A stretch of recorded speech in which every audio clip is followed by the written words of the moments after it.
Hi, I'm Dr. Jerry Hesch, a physical therapist in Hesch Institute in Aurora, Colorado. And this is titled Perhaps a Better Way to Bend. And I think for a lot of people, they will find this technique of bending to pick something off the floor to be a lot more efficient and perhaps a lot less risk prone. And my client here gets in trouble every time she has to bend over and pick something off the floor. And you had an incident where you picked up a Kleenex and it set you back. Yes. So, So what we do is we start out retraining the body. And instead of bending at her lumbar spine, I want her to bend at her hips. And I'm looking through the camera. I can't tell if the lighting is sufficient. So let me turn that light on and see if that helps us a little bit. That might improve it some. So what you do is you put your hands below your front pockets on your thighs. And put them a little bit lower than that, please. Good. So put them down below the crease of the pants. You know, when you bend, then your lap has a crease. Your thigh has a crease on both sides. And what you're going to do is you're going to push your thighs backwards. Okay? And you're going to bend forward like a stork so your spine stays straight. So push the thighs backwards and bend forward at that hinge. So that's called hip hinging. Okay? So do 10 of those. And so doing 10 of those is going to help train you, and every day you should do 10 of those to help remind yourself that whenever you bend forward to pick something off the floor, you're going to hip hinge.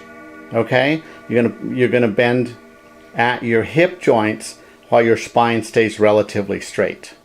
Okay?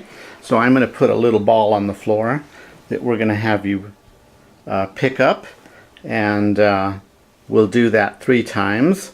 And so what I want you to do now is go ahead and hip hinge.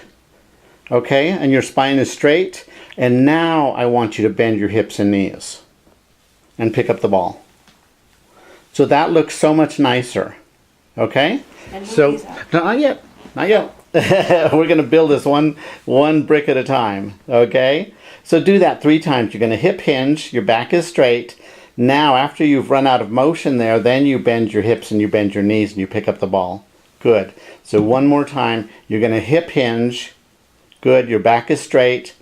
You bend your hips and knees and squat straight down. Okay? Good. Now, we're going to change it a little bit.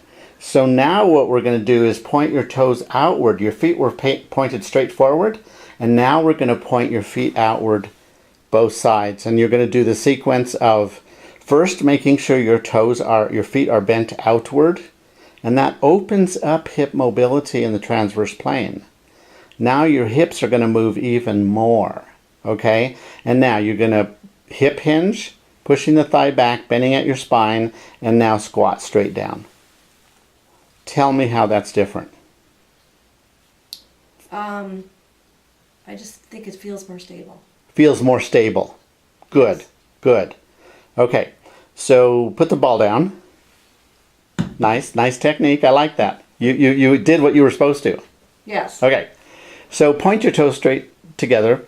Okay. So now we're going to just reinforce the correct technique. When you're picking something off the floor, you have to stop and think about it. You can't just spontaneously do what you've done before. Okay? So the first thing you're going to do is point your feet outward. Good. Then you're going to put your hands on your front thighs below the pocket. Okay? Good. And you're going to push your thighs back, and you're going to bend at the hips. You're going to bring your spine like it's a board. Your spine is straight. You bend forward, and then to pick up the ball, now you're going to add bending the knees and hips and picking it up.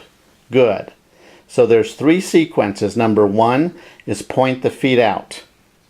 Number 2 is bend at your hips, keeping your spine straight. And step number 3 is then squat down, bending your hips and knees. And I think that many of you will find that this is a much more efficient and a much safer way of bending. And there's certainly controversy you can find on the internet, people arguing back and forth about what's the better way of of lifting. And comfort is important, and your body has to be able to do those motions. You know, some people with certain hip pathologies might not be able to do that. But I think for the average person, I think most people are able to do it this way, and I think that most people will find it to be much more efficient and safer. And I'm certainly betting my money on you that you're no longer going to have a setback when you bend to pick up a Kleenex. Great. So thank you for letting me film you and putting this on YouTube, and hopefully benefiting a lot of people.